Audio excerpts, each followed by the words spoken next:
اعوذ باللہ من الشیطان الرجیم بسم اللہ الرحمن الرحیم اللہم صلی علی محمد النبی الامی وعلی آلہ وسلم تسلیما۔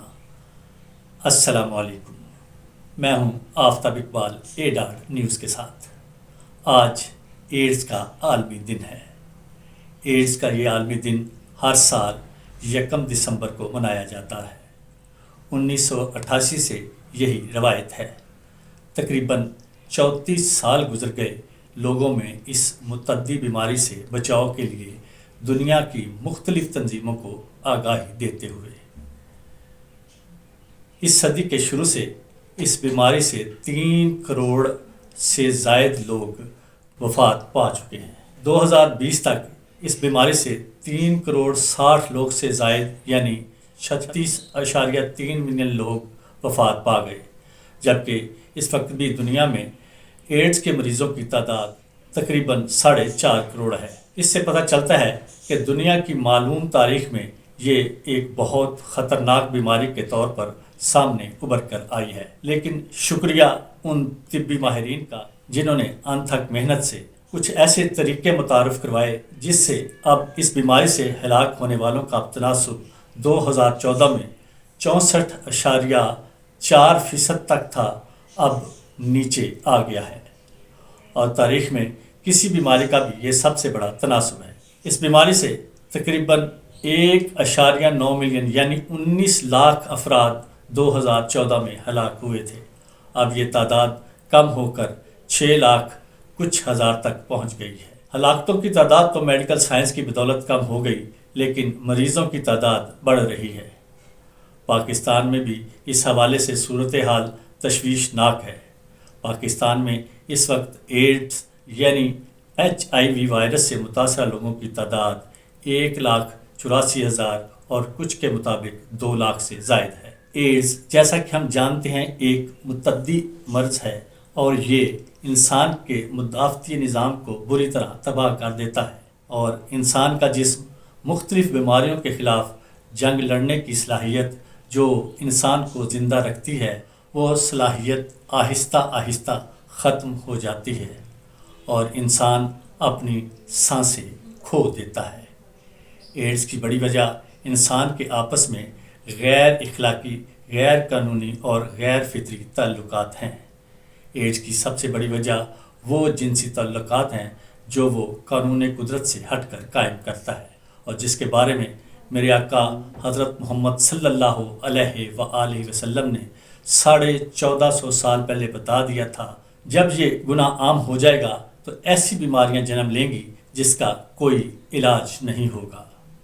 ایک اور جگہ میرے آقا حضرت محمد صلی اللہ علیہ وآلہ وسلم نے فرمایا، جب لوگوں کے درمیان عریانی اور فحاشی کا عام رواج ہو جاتا ہے تو ایسے لوگوں میں طاعون اور اس جیسی بیماریاں پھیل جاتی ہیں جو اس سے پہلے لوگوں میں نہیں تھیں۔ چنانچہ ہم دیکھتے ہیں کہ مادر پدر آزادی کے غلبے کے بعد انسانوں میں ایسی بیماریاں جنم لے رہی ہیں جن کا کوئی علاج نہیں، اور ایڈز ان میں سے ایک خطرناک ترین بیماری ہے جو فحاشی کا نتیجہ ہے۔ اور ہم دیکھ رہے ہیں کہ اوپر نیچے ایسے امراض جنم لے رہے ہیں کہ ابھی انسان اپنی سر توڑ کوشش کر کے ایک بیماری کا علاج دریافت نہیں کر پاتا کہ دوسری بیماری جنم لے لیتی ہے۔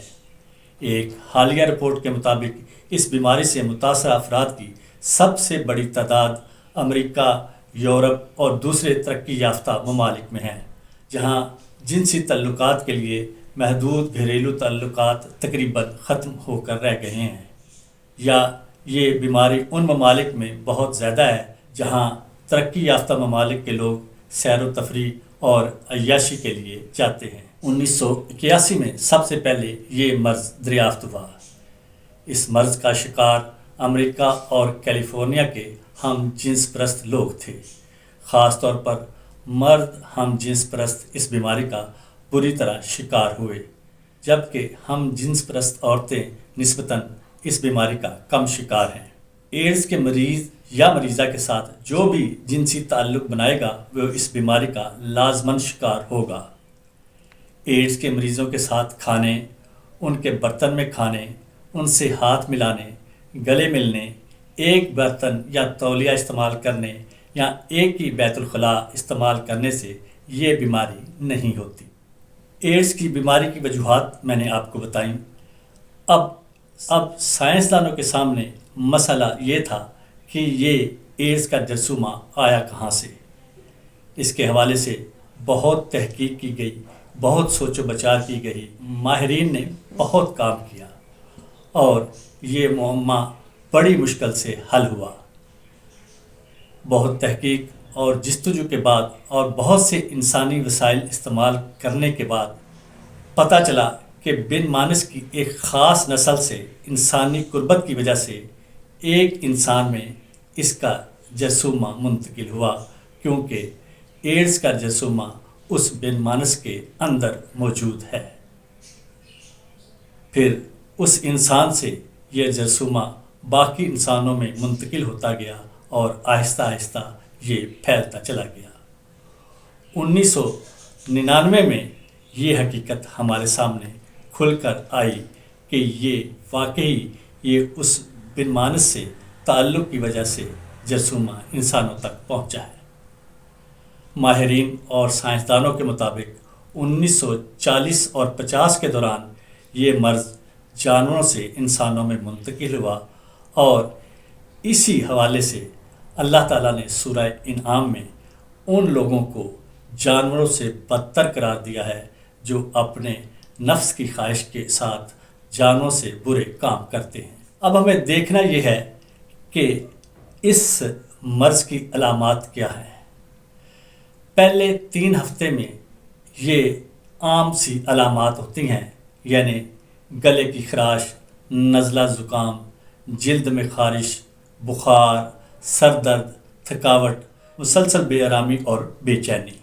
اس دوران ہمارا مدافعتی نظام ایڈز کے جرثوموں کے خلاف لڑائی لڑتا ہے اور کبھی کبھی اس کے اوپر قابو بھی پا لیتا ہے، لیکن ان کو ختم نہیں کر سکتا۔ پھر دوسرا مرحلہ شروع ہوتا ہے۔ یہ مرحلہ طویل اور طویل ترین بھی ہو سکتا ہے۔ بظاہر تو اس مرحلے میں انسان اپنے آپ کو تندرست اور توانا سمجھتا ہے، لیکن ایڈز اسے اندر ہی اندر دیمک کی طرح چاٹتی رہتی ہے اور انسانی مدافعتی نظام آہستہ آہستہ مکمل ختم یا تباہ ہو جاتا ہے۔ اور سب سے خطرناک بات یہ ہے کہ اس مرحلے میں انسان کو کچھ ایسا محسوس نہیں ہوتا کہ وہ اپنا علاج کروا سکے۔ تیسرا اور آخری مرحلہ بہت صبر آزما اور تکلیف دہ ہے۔ تیسرے مرحلے میں مریض کا وزن گھٹنا شروع ہو جاتا ہے، اسے وقفے سے بخار رہتا ہے۔ اس کے علاوہ پیچش بھی اسے وقفے سے ہوتی رہتی ہے۔ گلا مسلسل خراب رہنے لگتا ہے۔ زبان اور منہ کا ذائقہ بہت برا یعنی بد ذائقہ ہو جاتا ہے۔ خواتین اپنی مخصوص بیماریوں میں مبتلا ہو جاتی ہیں۔ بعض ایڈز کے مریض ایسے بھی ہیں جو آخری مرحلے میں کینسر جیسے موذی مرض کا شکار ہو جاتے ہیں اور انہیں بہت تکلیف سے گزرنا پڑتا ہے۔ سب سے تکلیف دہ بات یہ ہے کہ بچے بھی اس بیماری کا شکار ہو رہے ہیں۔ انسانی مادر پیدر آزادی نے بچوں جیسی عظیم نعمت کو بھی نہیں چھوڑا۔ بچوں کا مدافعتی نظام چونکہ کمزور ہوتا ہے، اس لیے وہ بڑی تیزی سے اس میں مبتلا ہوتے ہیں۔ اقوام متحدہ کے اعداد و شمار کے مطابق 3.5 کروڑ مرد، 3 کروڑ سے زائد خواتین اور 1.5 کروڑ بچے اب تک اس مرض کا شکار ہو چکے ہیں۔ لاکھوں لوگ اپنی جانوں سے ہاتھ دھو بیٹھے ہیں اور بہت سے یعنی کروڑوں میں ایسے ہیں جو مایوسی میں اپنے تمام وسائل جو ان کے پاس ہیں وہ اس بیماری پر خرچ کر رہے ہیں، لیکن یہ بیماری ہے کہ جان نہیں چھوڑتی۔ چین میں اس بیماری کے مریضوں کی تعداد سب سے کم ہے، کیونکہ چین نے ان تمام جنسی کلبوں کے اوپر مکمل پابندی لگائی اور ان انٹرنیٹ کیفیز کے اوپر بھی پابندی لگائی جس سے نوجوان، بچے یا دوسرے افراد اس کی طرف راغب ہو سکتے ہیں۔ اقوام متحدہ کے اعداد و شمار کے مطابق ان ملکوں میں جہاں پہ جنسی آزادی مکمل طور پر دی گئی ہے، اس بیماری سے ابھی تک تمام کوششوں کے باوجود واپسی ممکن نہیں ہو سکی۔